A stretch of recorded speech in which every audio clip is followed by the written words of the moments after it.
एक दौर था, एक जमाना था जब कोई गलती बच्चों से हो जाया करती थी तो बच्चों को डांट कर शांत कर दिया करते थे। मगर आज के जमाने में चाहे स्कूल कॉलेज हो, गली मोहल्ला हो या कहीं भी इलाका हो, कोई किसी बालक को डांटता है, फटकारता है तो वो बात को दिल पे ले लेता है। आज की कहानी में कुछ ऐसा ही होता है कि तीन अलग अलग किरदार होते हैं और तीनों अलग अलग किरदारों को समझाने की कोशिश की जाती है। तरीका समझाने का बिल्कुल गलत था। पहला अगर बात करें हम पहले किरदार की, तो घर के बाहर एक लड़का टहल रहा है। उस लड़के से पूछा जाता है कि तुम मेरे घर के बाहर क्यों टहल रहे हो। इसी बात पर लड़का कुछ कहता है और घर का मालिक उसको पीटने लगता है। इस पिटाई का दृश्य बहुत सारे लोग देख रहे थे और तभी उस लड़के ने डिसाइड कर लिया, एक शपथ ली कि मैं इस व्यक्ति को छोड़ूंगा नहीं। बात दूसरे किरदार की करें तो उस व्यक्ति की बेटी है, वो पड़ोसी के लड़के से बातचीत कर रही थी। उस व्यक्ति को बहुत गुस्सा आता है और उस लड़के को समझाने के लिए उसने एक ऐसा तरीका अपनाया कि लड़के को पकड़कर उसके परिवार के एक एक सदस्य को सैकड़ों लोगों के सामने बुरी तरह से पीटा जाता है। तभी वो लड़का शपथ लेता है कि मैं इस बात का बदला जरूर लूंगा। तीसरा, उसकी बेटी होती है। बेटी को पढ़ाया लिखाया जाता है, काबिल बनाने की कोशिश की जाती है और जो बड़ी होती है तो उसके लिए एक लड़का तलाश करने की कोशिश कर रहे थे। लड़की चाहती है कि वो अपनी मर्जी से शादी करे, लेकिन बाप चाहता है कि वो अपनी मर्जी से शादी करे। यानी कि बाप अपनी मर्जी चला रहा है, बेटी अपनी मर्जी चला रही है। जब बेटी की मर्जी नहीं चलती तो बेटी शपथ लेती है कि मैं इस बात का बदला जरूर लूंगी। और वो तीनों मिलकर जब बदला लेते हैं, इस बदले की गूंज पूरे प्रदेश में गूंज जाती है। लोग सुनकर हैरान रह जाते हैं कि अपना इंतकाम को कामयाब बनाने के लिए, अपना बदला लेने के लिए लोग किस हद तक जा सकते हैं। आज की कहानी वाकई बहुत खौफनाक कहानी है, आपको परेशान कर सकती है, आपको झकझोर सकती है। आदाब, नमस्कार, सत श्री अकाल। मैं उस्मान सैफी। आज की जो सच्ची घटना मैं आपको सुनाने जा रहा हूं, ये सच्ची घटना है झारखंड प्रदेश का एक जिला है सरायकेला खरसावां। दरअसल इसी जिले का एक थाना लगता है आदित्यपुर और आदित्यपुर का एक इलाका है हरिओम नगर। बात कर रहा हूं 29 जून 2022 की रात लगभग 9:45 की। एक बाहुबली व्यक्ति है जो कि विधायक है, पूर्व विधायक, उसका साला नाम है कन्हैया सिंह। उस कन्हैया सिंह को न केवल सरायकेला खरसावां जिले में जानते हैं बल्कि पूरे प्रदेश में हर एक व्यक्ति जानता है, क्योंकि ये विधायक जी उनके साले साहब जो ठहरे अशोक सिंह के। 29 जून 2022 की रात लगभग 9:45 पर जैसे ही वो अपनी दहलीज पर कदम रखते हैं, अंदर जाने की कोशिश करते हैं, तभी एक आवाज आती है, अंकल जी नमस्ते। वो पीछे मुड़ के देखते हैं, साथ में सुरक्षा गार्ड भी होते हैं और इससे पहले कि पीछे मुड़कर उस लड़के को पहचानने की कोशिश करते, तुरंत ही गोली चलती है और गोली चलने के बाद वो बेहोश होकर गिर जाते हैं और वो गोली चलाने वाला वो वहां से भाग जाता है। वो अलग दिशा में जाता है और दो लोग और होते हैं, वो अलग दिशा में जाते हैं। इससे पहले कि उन्हें पकड़ा जाता, क्योंकि रात का अंधेरा था, रात के 9:30 बजे, पौने 10 बजे के आसपास की बात थी, सुरक्षा गार्ड उन्हें पकड़ते या फिर इस व्यक्ति को उपचार के लिए हॉस्पिटल लेके जाते। आनंद फाने ही जैसे हॉस्पिटल लेके जाते हैं तो पता चलता है कि डॉक्टर उन्हें मृत घोषित कर देते हैं। कहते हैं कि हम इन्हें बचा नहीं सके, आप देरी से आए हैं। बस ये खबर सोशल मीडिया पर, अखबारों में, टेलीविजन पर जब तेजी के साथ वायरल होती है तो पूरे इलाके में शोर मच जाता है कि जो बाहुबली हैं, जो कारोबारी है, जिसका नाम कन्हैया सिंह है, जो एक दबंग प्रवृत्ति का व्यक्ति है, जो कि बहुत रसूखदार है, पैसे वाला है, उसकी किसी ने हत्या कर दी है गोली मारकर। और ये बात पुलिस प्रशासन तक पहुंचती है। पुलिस प्रशासन में हड़कंप मच जाता है और दिन निकलते निकलते लोग सड़कों पे उतरने लगते हैं और सड़कों पे कुछ इस कदर उतरने लगते हैं कि उनकी एक ही मांग थी, एक ही डिमांड थी कि इस कन्हैया सिंह के हत्यारों को जल्द से जल्द गिरफ्तार किया जाए, नहीं तो सड़कों को पूरी तरह से जाम कर दिया जाएगा, कारोबार ठप कर दिए जाएंगे। और सभी जब अपनी इसी डिमांड को पूरी करने की कोशिश करते हैं तो पुलिस के हाथ पैर फूल जाते हैं और पूरे प्रदेश की पुलिस इस हत्याकांड को खुलासे करने के लिए जुट जाते हैं। चाहे वो कारोबार के एतबार से हो, चाहे वो जमीन खरीद फरोख्त के एतबार से हो, चाहे वो पॉलिटिकल एंगल हो, चाहे वो किसी का दुश्मनी का एंगल हो, हर एंगल को पुलिस तलाशने की कोशिश करती है, लेकिन पुलिस के हाथ खाली रहते हैं और पब्लिक का दबाव बढ़ने लगता है। पब्लिक लगातार सड़कों पर उतरने लगती है। विरोध प्रदर्शन, झारखंड सरकार पूरी तरह से कहीं ना कहीं कटघरे में खड़े हो जाती है और आम जनता की एक आवाज होती है कि बस हत्यारे जो भी हैं उनको जल्द से जल्द गिरफ्तार किया जाए। लगभग एक एक करके कई दिन बीत जाते हैं, तब पुलिस को महज एक छोटी सी सीसीटीवी फुटेज मिलती है और उस फुटेज में एक लड़का है जो कि भाग रहा है, लेकिन चेहरा साफ नहीं है, कपड़े साफ नहीं है, कौन है, किसने मारा है, बहुत सारे सवाल थे। इन सवालों के जवाब न केवल पुलिस जानना चाहती थी बल्कि परिवार भी जानना चाहता था, रिश्तेदार जानना चाहते थे और एक और शख्स था, एक और सदस्य था, इस घर की लाडली बेटी अपर्णा सिंह, वो भी जानना चाहती थी। और वो अधिकारियों के सामने रोते हुए, गिड़गिड़ाते हुए, सोशल मीडिया पर अपील करते हुए कहती कि मेरे पिता के हत्यारों को जितनी जल्दी हो सके उन्हें गिरफ्तार कर लीजिए नहीं तो ये आंदोलन और भी उग्र हो जाएगा। जब बेटी की आवाज लोगों तक पहुंचती है तो लोग भी रोने लगते हैं, गिड़गिड़ाने लगते हैं, लोगों के अंदर गुस्सा आने लगता है, उस बेटी के लिए इंसाफ की मांग करने लगते हैं। आखिरकार कड़ी मशक्कत के बाद जब ये सीसीटीवी फुटेज हाथ लगती है, उस फुटेज को वायरल किया जाता है। ये वायरल इसलिए किया जाता है क्योंकि उस व्यक्ति के सिर्फ कद और काठी यही चीज दिखाई दे रहे थे, इससे ज्यादा कुछ नहीं दिख रहा था।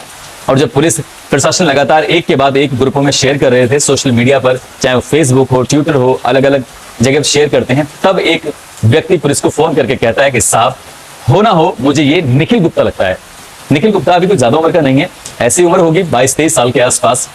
पुलिस वाले इस निखिल गुप्ता के पास पहुंचने की कोशिश करते हैं, लेकिन इसका नंबर बंद आता है और उसकी आखिरी लोकेशन उत्तर प्रदेश के वाराणसी में पाई जाती है। और पुलिस आखिरकार कड़ी मशक्कत के बाद इसको गिरफ्तार कर लेती है और गिरफ्तार करने के बाद इससे पूछताछ करती है तो ये इधर उधर की बातें कर रहा था, लेकिन जब पुलिस सख्ती से पूछती है तब ये बताता है कि साहब, कई साल पुरानी बात है, मैं इनके घर के सामने से गुजर रहा था और इस व्यक्ति ने अपने घर के सीसीटीवी कैमरे में मुझे घर से बाहर घूमते हुआ देखा, टहलते हुए देखा।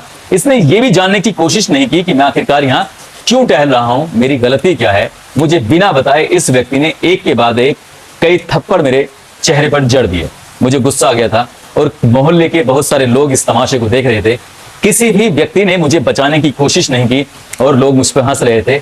इसके भी लोग हंस रहे थे क्योंकि ये बाहुबली है, इसके साथ सुरक्षा गार्ड रहते हैं, इसके पास रसूखदार व्यक्ति, इसके पास पैसे वाले भी लोग रहते हैं और बहुत सारी भीड़ भी रहती है। सब लोग हंस रहे थे, तमाशा देख रहे थे, लेकिन इस लड़के को पिटता हुआ जब देख रहे थे तो इस लड़के ने कसम खाई थी कि मैं इसको छोड़ूंगा नहीं। और बस उसी दिन से लेकर ये इस बाहुबली के पीछे लग जाता है, इसको मारने की फिराक में लग जाता है। एक दृश्य तो ये होता है, किरदार तो ये होता है। दूसरा किरदार, पुलिस यही शांत नहीं होने वाली थी कि आखिरकार पुलिस ये सोच के शांत बैठ जाए कि ये अकेला व्यक्ति है।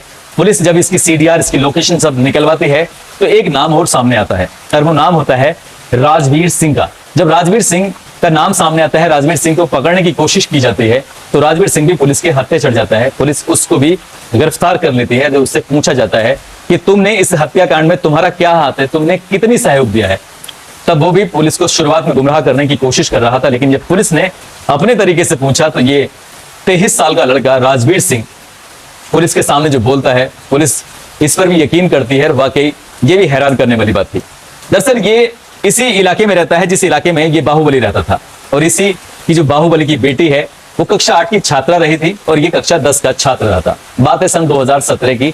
दोनों एक स्कूल में जाते थे, इस स्कूल में से आते थे, इंटरवल में मिलते थे, अपने घर से खाना पीना ये सब चीजें, और एक दूसरे को देखकर इन दोनों को आपस में प्यार हो जाता है।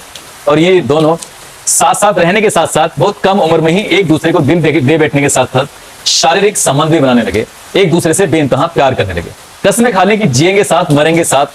जब ये बात इस लड़की के पिता यानी कि बाहुबली नेता कन्हैया सिंह को पता चलती है तो कन्हैया सिंह को बहुत ज्यादा गुस्सा आता है और वो इस लड़के को एक दिन राजवीर सिंह को पकड़ लेते हैं। पकड़कर अपनी गन इसके सीने पर लगा कर कहते हैं कि तुम मेरी बेटी के इर्द गिर्द आसपास में दिखाई दिए तो मैं तुम्हारे सीने को छलनी कर दूंगा। राजवीर सिंह उस दिन तो कुछ नहीं कहता है और क्योंकि वो बच्चा था, क्या कहता, वो अंकल से माफी मांगते हुए कहता है कि मैं अब आज के बाद आपके पास नहीं आऊंगा। लेकिन बेटी थी, उसको बहुत ज्यादा प्यार था। बेटी ने राजवीर सिंह को समझाया कि मैं पापा को मनाने की कोशिश करूंगी, तुम परेशान मत हो। वक्त आगे गुजरने लगता है, धीरे धीरे करके साल, 1.5 साल, 2 साल इस तरह से गुजरने लगते हैं। लेकिन सन 2019 में 17 से प्यार की शुरुआत होती है। सन 2019 में राजवीर सिंह को एक बार फिर से इस लड़की यानी कि अपर्णा सिंह के साथ देख लिया जाता है और जब ये लड़की अपने दोस्त के साथ थी तब यही बाहुबली कन्हैया सिंह ने राजवीर सिंह को अपने लोगों से पकड़वाया और इसकी माँ, बाप, परिवार में जितने भी सदस्य होते हैं सबको सार्वजनिक रूप से पीटा जाता है, बहुत ज्यादा बेइज्जत किया जाता है। जब ये बेइज्जती की जा रही थी तब वो गरीब आदमी अपने इस मकान को औने पौने दाम में बेचकर यहाँ से दूर चले जाते हैं, ये सोचकर कि अब शायद हमारा यहाँ रहना खतरे से खाली नहीं है। लेकिन लड़की इस बात को बर्दाश्त नहीं कर पा रही थी, मगर जाते जाते राजवीर सिंह एक कसम खाता है कि मैं अपनी इस बेइज्जती का बदला लूंगा और इसको नहीं छोड़ूंगा। इसके बाद फिर पुलिस राजवीर सिंह की भी कॉल डिटेल निकलवाती है और कॉल डिटेल निकलवाने के बाद सामने नाम अपर्णा सिंह का भी आता है। और अपर्णा सिंह जो अब तक लोगों के सामने चीख कर चिल्ला कर कह रही थी कि मेरे बाप के कातिलों को जल्द से जल्द गिरफ्तार किया जाए, उन्हें कड़ी से कड़ी सजा दिलवाई जाए, तब पुलिस जब इस अपर्णा सिंह से पूछताछ करते हैं तो अपर्णा सिंह भी परेशान हो जाती है। शुरुआत में वो भी इधर उधर की बातें करने की कोशिश करती है, लेकिन इस कहानी के 2 मेन किरदार पुलिस के हत्थे चढ़ चुके थे। तीसरी अपर्णा सिंह वो भी बहुत जल्दी टूट जाती है। वही कहानी जो राजवीर ने भी सुनाई थी राजवीर से मिलती जुलती कहानी वो सुनाती है। इसके पिता इसको ज्यादा परेशान कर रहे थे, टॉर्चर कर रहे थे, इसके लिए लड़के की तलाश कर रहे थे, कह रहे थे कि तुम्हारी कहीं शादी करके इस पूरे मामले को पूरी तरह से खत्म कर दिया जाएगा।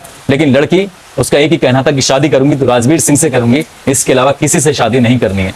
तब ये राजवीर सिंह से कहती है, राजवीर सिंह निखिल गुप्ता से कहता है, क्योंकि ये तीनों आपस में एक दूसरे से कनेक्टेड थे, आपस में मिले हुए थे, और तब यह हत्या की प्लानिंग करते हैं।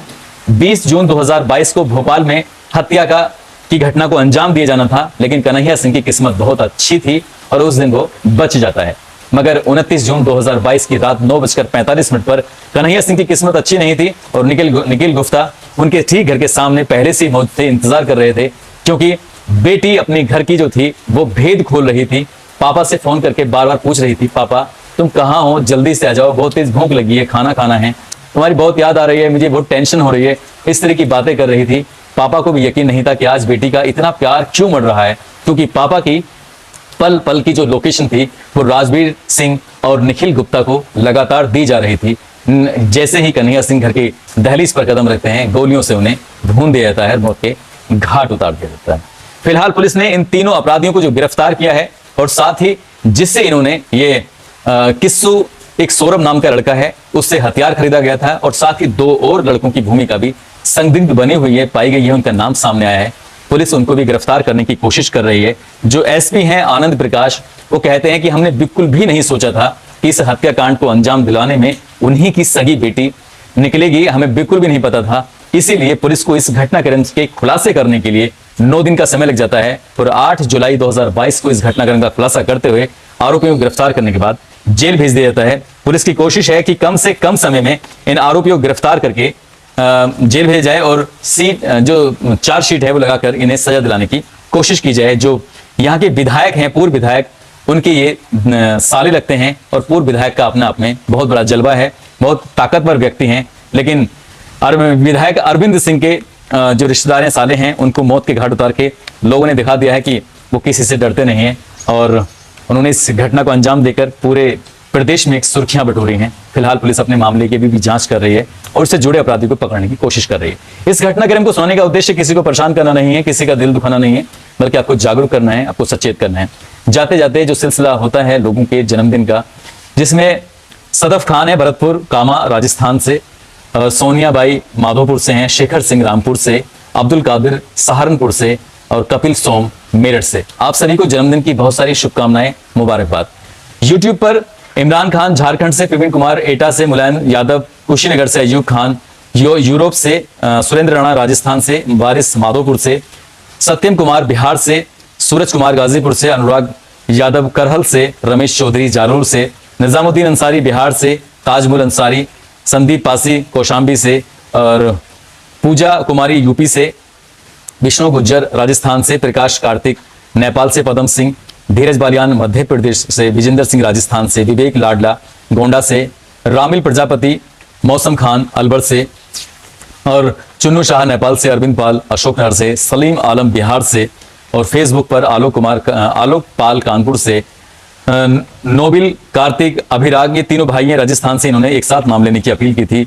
राजेश रूपचंद धाकड़ मुंबई से, कामिल खान दिवाकर नीरज कुमार कानपुर से, अतुल केसरी पासी से, जतीन चौधरी अजमेर से, शाजिद खान राजस्थान से, अंसारी वासिर मोहम्मद नेपाल से, और दीपक पासवान, नितिन कुमार, सुनील शर्मा आजमगढ़ से, साहबान राय चेयरमैन शामली, फिरोज आलम गोपालगंज से, मोहन लाल बाड़मेर से, फुरकान अली रामपुर से, विपिन कुमार प्रयागराज से, श्याम चौधरी जोधपुर से, जगदीश वर्मा मध्य प्रदेश से, कामनी दुबी बलिया से, अरशद खान महाराष्ट्र से। आप सभी ने नाम लेने की अपील की थी। आप सभी का धन्यवाद, दिल से शुक्रिया। आप सब अपना ख्याल रखें, सुरक्षित रहें। जय हिंद, जय भारत।